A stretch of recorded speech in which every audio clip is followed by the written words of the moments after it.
Tudo bem, moçada? Sejam bem-vindos ao Desmistificando Eletroanalítica. Meu nome é Thiago Paixão e hoje nós vamos discutir o método de Carl-Fisher, que utiliza uma técnica bioamperométrica para a detecção do ponto final. Bom, como eu comentei, a ideia aqui então é utilizar o método de Carl-Fisher e mostrar para vocês uma aplicação do método bioamperométrico sendo utilizado para fazer a detecção do ponto final dessa titulação, que é a titulação de Carl-Fisher. Então a gente vai discutir um pouquinho sobre os fundamentos, como surge o método de Carl-Fisher, a gente vai discutir um pouco sobre a composição do reagente de Carl-Fisher, os dois tipos de titulações que a gente pode fazer, tanto a volumétrica como a coulométrica, então é importante para vocês entenderem como é que a gente pode utilizar técnicas eletroanalíticas para gerar o reagente de Carl-Fisher, como é o ponto final é detectado e alguns erros que são encontrados nessas titulações de Carl-Fisher que a gente precisa tomar cuidado, além de pH e outros detalhes que a gente precisa levar em consideração. Bom, a titulação de Carl-Fisher é um dos métodos mais utilizados para fazer a detecção do teor de água. Então, essa estimativa desse artigo de 2000 aqui mostra que a titulação de Carl-Fisher é utilizada mais de 500 mil vezes por dia. Então, a gente precisa controlar o teor de água em uma série de amostras, como óleos de transformadores, solventes, alimentos, polímeros, formulações farmacêuticas, cosméticos, que a gente vai discutir no próximo slide. Então, a gente precisa controlar o teor de umidade numa série de amostras de interesse industrial. Então, esse método foi proposto pelo químico alemão Carl Fischer. Né? Então, a ideia é que ele tenta desenvolver um novo método para tentar fazer a detecção de água a partir de uma titulação. Então, a ideia é que esse método é muito utilizado para fazer a quantificação de água numa série de amostras. Como eu comentei no slide anterior, a gente precisa controlar a quantidade de água numa série de amostras. Aqui, por exemplo, açúcares, para evitar que ele empedre. Então é importante, se tem muita água, ele vai empedrar, então a gente controla a umidade. Farinha, é interessante de se pensar em controlar isso, porque pouca umidade pode fazer com que a farinha cause riscos de explosão. Então aqueles grandes silos, então tem que controlar a umidade, porque pouca umidade pode fazer com que ele exploda. Manteiga é um dos parâmetros da legislação, então a gente precisa controlar a quantidade de água. Fármacos é importante para evitar principalmente decomposição. CDs de música hoje em dia eles já não são mais tão utilizados, mas se tivesse muita umidade, a qualidade do som era ruim. Fluido de freio, isso é muito importante de se controlar a umidade, né? Muita umidade pode fazer com que o fluido de freio não deixe o veículo frear, então é importante ter esse controle da qualidade desse tipo de produto. Querosene, também porque ele pode, muita umidade, fazer um bloqueio de tubulação no transporte. Então, assim, esses são alguns exemplos de várias amostras que a gente precisa controlar a quantidade de água. Etanol combustível também é outra amostra que a gente leva em consideração e precisa controlar a umidade a quantidade de água por devido à legislação. Então, dentro desses fundamentos da titulação de Carl-Fisher, desse método de Carl-Fisher, diz historicamente que ele teve a ideia partindo da reação de Bunsen. A reação de Bunsen é o método para a produção de ácido sulfúrico. Então, ele olhando essa reação, ele pensou no seguinte: se eu aqui tenho como um dos reagentes água, a ideia é por que eu não posso então fazer uma titulação utilizando iodo na presença de dióxido de enxofre e determinar a quantidade de água. Então, a partir dessa reação, ele teve essa ideia de tentar utilizar um método, uma titulação. Então, aqui já dá para perceber que a titulação em si, ela pode ser feita sem utilizar qualquer método eletroquímico, mas ele se baseia nessa reação. Então, ele quer, a partir dessa titulação de uma solução de iodo com dióxido de enxofre, encontrar a quantidade de água. Então, essa é a ideia. Então, ele usa um solvente que ele tinha com bastante controle era fácil controlar a quantidade de água, então, se ele conseguia eliminar muito bem a água.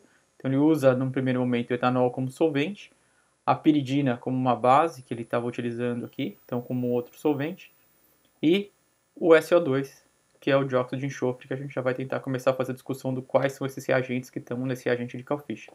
Então, baseado nessa reação, ele tem a ideia de utilizar titulações utilizando como solução padrão uma solução de iodo para quantificar a água que está aqui. E é importante destacar que a estequiometria não necessariamente é essa que está destacada aqui, e a gente vai discutir um pouquinho sobre mecanismos dessas reações. Então, qual foi a ideia? Então, aqui já dá para perceber que, como eu quero detectar água, eu preciso controlar muito bem que meus solventes, os meus reagentes, fiquem num ambiente onde eu consiga controlar bastante a umidade.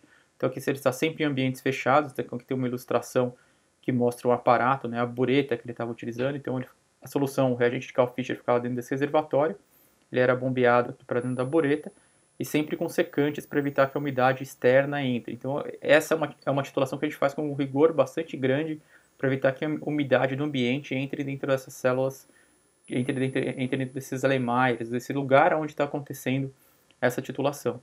Então, a solução de Karl-Fischer, no primeiro momento, que é destacada nesse artigo aqui, e é um dos artigos que surge logo depois do artigo original aqui, onde destaca o reagente de Karl-Fischer.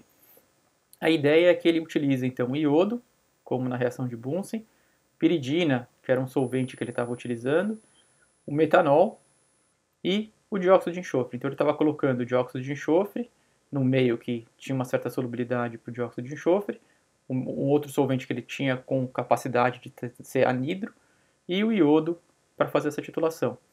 Então ele detectava esse ponto final aqui, e aqui é uma discussão de onde os métodos eletroquímicos podem ajudar, desse amarelo um pouquinho mais escuro, e para um amarelo num tom um pouquinho diferente desse tom original.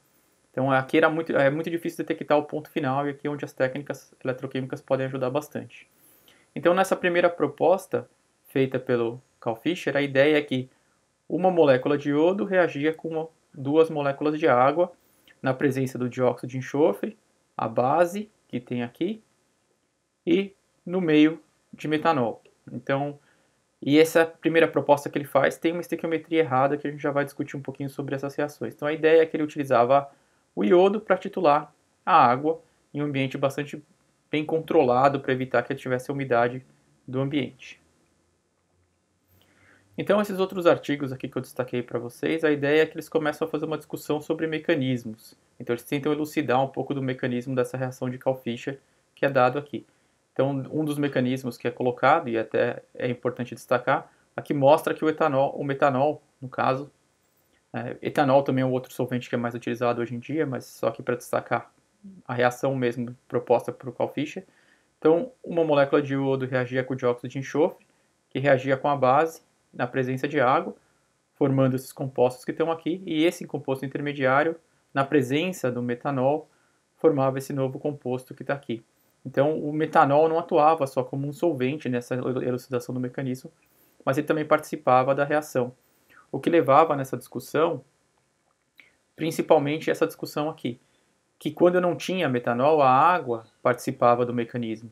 Então, em meio que tinha o metanol, a reação tem estequiometria 1 para 1, e em meio sem o metanol, a estequiometria da reação é 2 para 1. Então a estequiometria pode mudar dependendo da presença ou ausência de um outro solvente orgânico que estava atuando no meio. Isso levava a essa dubiedade com relação à estequiometria que tinha sido proposta pelo Karl-Fischer, com relação a 1 para 2, 2 para 1, e até pela própria reação de Bunsen que tinha sido proposta. Então, o que é elucidado nesse mecanismo é que a estequiometria da reação na presença do metanol é 1 para 1, e sem metanol a estequiometria é 2 para 1, e isso é importante para a gente conseguir detectar a quantidade de água com relação a quanto a gente tem de iodo. Então, além disso, nos fundamentos é importante destacar o fato de que a piridina, não sei se por sorte ou não, quando o Karl-Fischer utiliza, ela também não é só um solvente que ele utilizava. Então, o fato dele ter utilizado ela mostra que foi bastante importante para o sucesso da reação, uma vez que a piridina era importante principalmente para controlar o pH. Então essa base que ele utilizou, não sei se ele utilizou ela para ser uma base que estava prontamente disponível, era fácil da secagem, mas o controle do pH foi bastante importante para o sucesso da reação, já que a constante cinética que a gente tem aqui desse processo é extremamente dependente do pH no qual a reação de Karl-Fischer está acontecendo. Então, aqui dá para perceber, quando a gente está aqui perto de 5,5 até 8 mais ou menos, esse aqui é o pH ótimo para a reação de Karl-Fischer acontecer. Para valores maiores do que 8, a gente tem reações paralelas, que a gente já vai discutir no próximo slide, ou para pHs menores do que 5,5, a gente já começa a ter problema de a velocidade da reação é muito baixa, porque a gente não forma um aduto para que a reação de Karl-Fischer se processe. Então é bastante importante que a gente controle o valor de pH para ficar nessa faixa entre 5,5 e 8. Então, partindo dessa discussão com relação aos valores de pH, para valores de pHs muito baixos, então o dióxido de enxofre participa de uma outra reação que forma esses outros compostos. Então, todo o dióxido de enxofre que deveria estar na forma desse aduto formado aqui que participa da reação está na forma de outros compostos que não necessariamente são importantes para o mecanismo da reação. Quando a gente está em valores de pH entre 5,5 e 8, todo o dióxido de enxofre está nessa forma, que é a forma importante para formar esse adulto com o iodo e participar do mecanismo da reação. Já para valores de pHs maiores do que 8, esse intermediário que a gente tem aqui já hidrolisa, formando HI e esse composto que está destacado aqui. Então a gente perde a espécie principal naquele pH ótimo que a gente tinha de 5,5 e 8 para poder fazer a detecção. Então a partir daí, o que se chega aqui já bem depois do reportado por Carl Fischer, que a gente já estava lá em 1930 e poucos, o Scholes propôs e confirma o mecanismo da reação, onde na presença do metanol, o dióxido de enxofre e a base que a gente tinha aqui, a piridina, formava esse composto que estava destacado aqui, e esse intermediário formado aqui na presença do iodo e da água, e além disso de ter a base, a piridina, no caso, que era proposta por Carl Fischer, formavam esses outros compostos aqui, que levava que a estequiometria da reação, e aqui é o ponto importante para a nossa discussão, uma molécula de água reagia com uma molécula de iodo, e aí a gente pode utilizar agora, já hoje em dia, já são utilizados outros solventes e outras bases menos tóxicas do que a piridina que era utilizada na época. Então o ponto importante a se destacar aqui é essa estequiometria 1 para 1 dessa reação que a gente tem aqui, já que a estequiometria é importante para a gente fazer a detecção da quantidade, ou monitorar a quantidade de água e quantificar a água que a gente tem nessas amostras. Então, uma vez que eu comentei com vocês que a gente tinha uma dependência bastante grande dessa titulação de Carl Fischer, então ela precisa ser executada num pH muito controlado, então para evitar que tivesse essas reações paralelas do iodo, desses intermediários formados, a gente sempre precisa tentar manter o pH aqui, ou deixar o pH próximo daquela faixa que a gente tinha entre 5,5 e 8, e para evitar que a gente tivesse valores de pH menores, né? Então a gente tenta utilizar principalmente para controlar essa cinética desse processo que a gente tinha. Então, até porque nas titulações a gente precisa controlar, ó, a gente precisa fazer com que a reação seja rápida. Eu não posso ter uma cinética lenta. Se eu tiver uma cinética lenta, eu demoro muito para detectar o ponto final pela técnica que eu estou utilizando e eu vou errar no volume do reagente que eu estou utilizando, que está na bureta para qualquer titulação que a gente está fazendo. Então, essa determinação de água em amostras que são muito alcalinas ou muito ácidas, a gente precisa de algum jeito colocar algum composto, por exemplo, um ácido para controlar a basicidade ou colocar uma base para controlar a acidez do meio. Então, normalmente nessas titulações a gente tenta utilizar algum ácido ou alguma base para controlar o pH do meio, se caso seja necessário, se a amostra que a gente está utilizando é muito ácida ou muito alcalina. Né? Então aqui já tem um destaque para vocês com relação ao solvente utilizado e principalmente pelo fato dele ser livre de piridina. Então a gente já vai fazer essa discussão aqui, que é esse solvente da América aqui para as titulações de Carl Fischer. Então se eu tenho, o que eu posso utilizar como tampões para amostras ácidas? Então eu vou utilizar ou a piridina seca, o imidazol. Então o imidazol é quem substituiu, é o composto que substituiu a piridina naquele primeiro artigo destacado por Carl Fischer, ou a trietilamina, também é muito utilizado aqui também como quando eu tenho uma amostra muito ácida, alguns desses compostos são adicionados para controlar a acidez dessa amostra. Já quando eu tenho uma amostra muito alcalina, eu posso utilizar qualquer um desses ácidos aqui, ou sólidos ou líquidos, né? Então a gente pode fazer a adição naquele solvente que eu tinha destacado, para controlar a basicidade dessas amostras como um dos aspectos importantes aqui com relação a isso.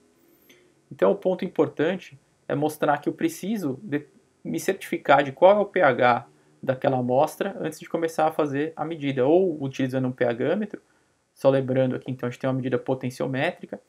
Como eu estou trabalhando em solventes orgânicos, eu só preciso estar atento se eu estou utilizando um eletrodo de vidro que pode trabalhar no meio orgânico, ou utilizando o papel indicador para ter uma ideia sobre a acidez e basicidade da amostra que está naquele reservatório onde aquela titulação vai ser feita. Então o controle do pH é bastante importante, então vale destacar isso para vocês. Com relação à composição do reagente de Carl Fischer, então como a gente já tinha conversado, o iodo é importante, né? Então o iodo é o que vai reagir com a amostra de água, o dióxido de enxofre a gente já tinha discutido, esses são os compostos que não são muito alterados em relação ao reagente de Carl Fischer. A gente pode ter uma alteração com relação ao iodo e adicionar, no caso aqui, iodeto, quando a gente for discutir o método de Carl Fischer coulométrico. E o tampão que a gente mais utiliza hoje em dia é o imidazol, então o imidazol é muito menos tóxico do que a piridina. E como solvente a gente pode ter uma série de outros compostos, além do metanol, o metanol também é bastante tóxico, então a gente altera às vezes para etanol, Então, etanol também é um dos solventes bastante utilizados aqui, que a gente consegue controlar também, ter um solvente bastante facilmente anidro aqui. E a gente pode também utilizar o dietileno glicol monoetil éter, que também é outro solvente bastante utilizado.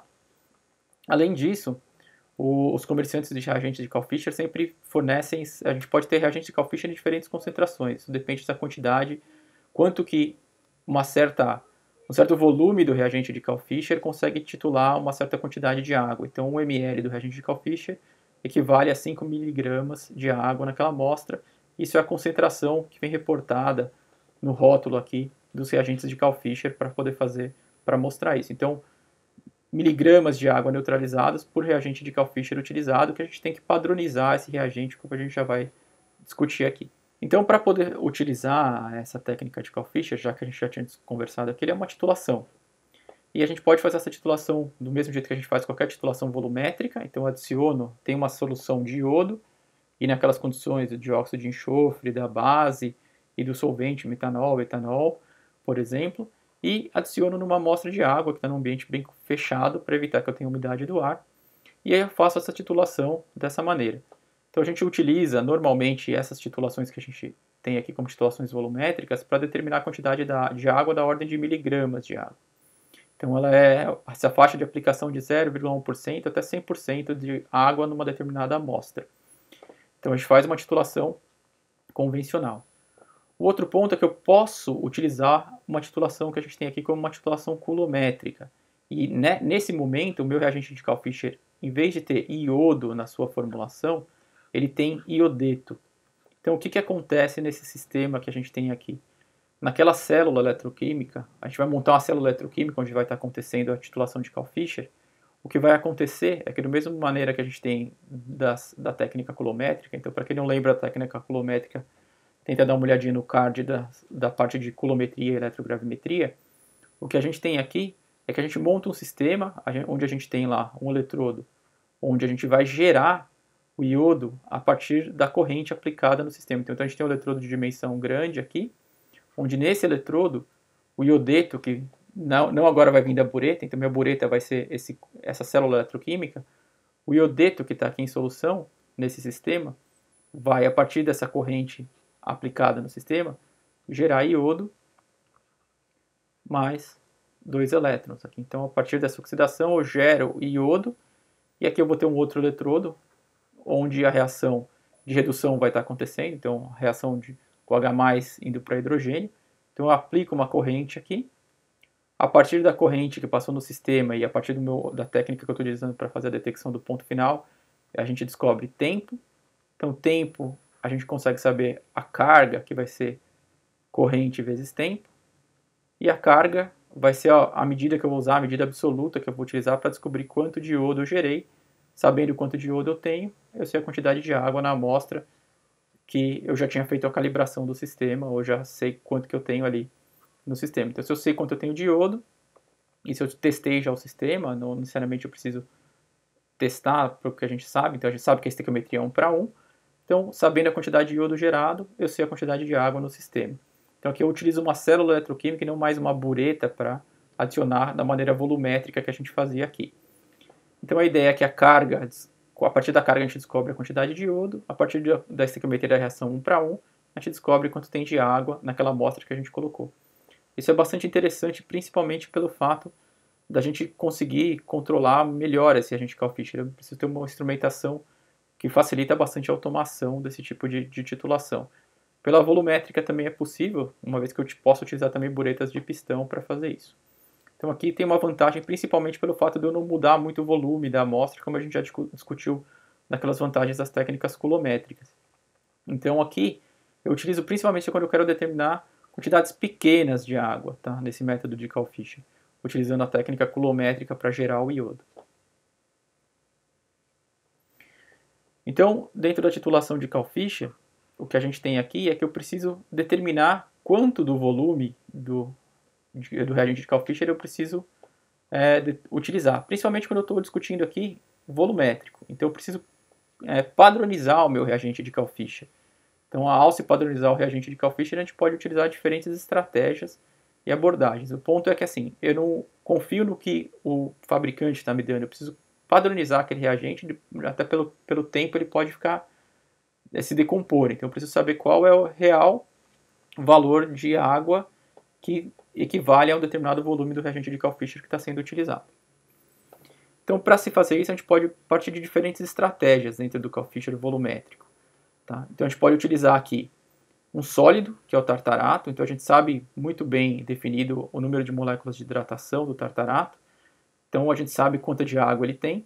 E eu coloco um reagente sólido lá. Então, eu coloco um sólido dentro daquela célula que eu estou fazendo a titulação e utilizo. Isso é bastante importante, principalmente se eu quero simular uma amostra na qual eu quero quantificar a água em amostras sólidas. Então isso leva em consideração principalmente o tempo de extração, que é bastante importante.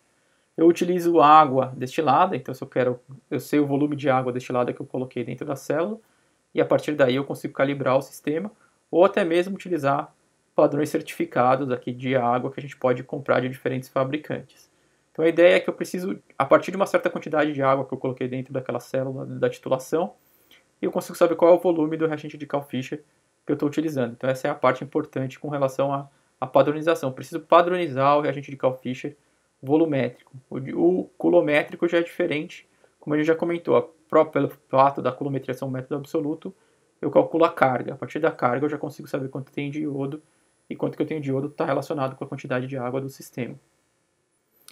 Então, uma vez que eu estou utilizando o método volumétrico da titulação de Cal-Fischer, eu preciso saber a concentração daquele meu reagente de Cal-Fischer para determinar a quantidade de água, e isso é feito diretamente. Então, se eu sei que uma certa quantidade de água reage com um determinado volume do reagente de Cal-Fischer, depois que eu gastei um determinado volume, eu consigo, por uma regra de 3 simples, determinar a quantidade de água numa amostra.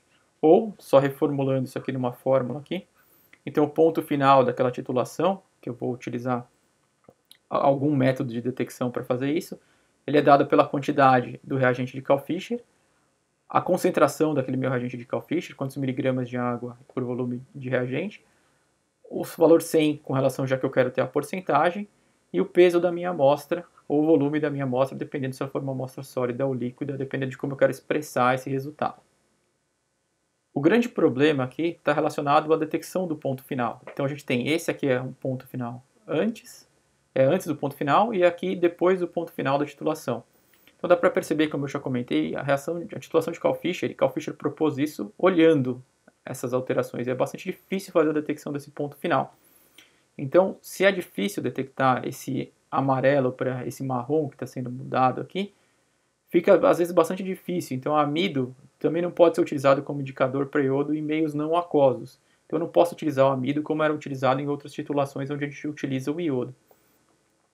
Então, o grande ponto é como eu faço a detecção desse ponto final, e é aqui que a estratégia de utilizar métodos eletroquímicos é bastante útil, e um dos mais usados é a bioamperometria. Então, eu posso utilizar uma técnica visual, que é bastante difícil e foi o que foi proposto por Cal-Fischer. O método espectrofotométrico, já que eu utilizo aqui as propriedades de cor, então estou a partir da espectrofotometria. Tudo bem que a instrumentação já é um pouco mais complicada, fazer titulações ou retirar alíquotas, a gente precisa trabalhar com um espectrofotômetro adequado para poder fazer titulações. Utilizo a potenciometria, já que eu quero medir a razão iodo e iodeto. Então eu posso utilizar esses métodos que a gente já discutiu aqui no canal. Então a gente está fazendo medidas de potencial na ausência de corrente, então a gente precisa para esses equipamentos uma instrumentação bastante simples. Então tem um eletrodo de referência, um eletrodo indicador e um dispositivo para medição de potencial. Ou eu posso usar a bioamperometria, que a gente já discutiu também aqui no canal. Para quem não lembra, estou mostrando para vocês aí no card.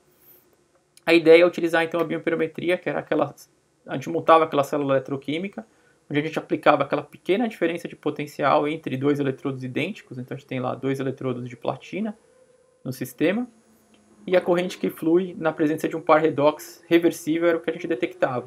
Então a gente está aqui, ó, esse par iodo e iodeto, ele faz parte daquela semi-reação reversível que a gente tem no sistema, então a gente consegue fazer essa detecção com facilidade. E ele é um dos métodos mais utilizados pela grande maioria dos fabricantes para fazer a detecção do ponto final desse método de Cal-Fischer.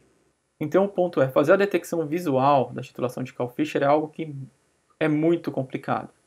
Então a gente tem bastante problema para poder conseguir fazer a detecção aqui nessa imagem mostrada para vocês do antes e depois, esse amarelo para esse marrom, é bastante difícil. E a gente tem ainda bastante problema perto do ponto final aqui de conseguir detectar a partir dessa reação que a gente já tem com o solvente orgânico que a gente tem, no caso o solvente, o álcool que a gente tem e o dióxido de enxofre. Então é um método simples, Carl Fischer já tinha proposto isso. Eu não necessito de aparelhos, mas a gente tem uma dependência bastante grande do treinamento do operador para conseguir detectar esse ponto final aqui. Então é algo que a gente precisa tomar bastante cuidado e por isso a gente está destacando aqui que eu preciso ter um método melhor para poder fazer a detecção do ponto final.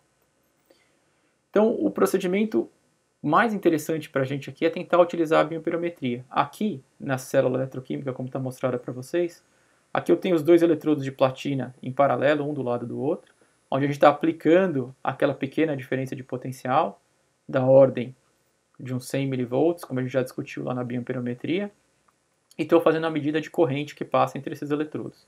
Aqui eu tenho a bureta que vai estar dispensando o reagente de Carl Fischer. Então aqui ela vai estar dispensando o reagente de Carl Fischer, onde a gente tem o iodo que está ali.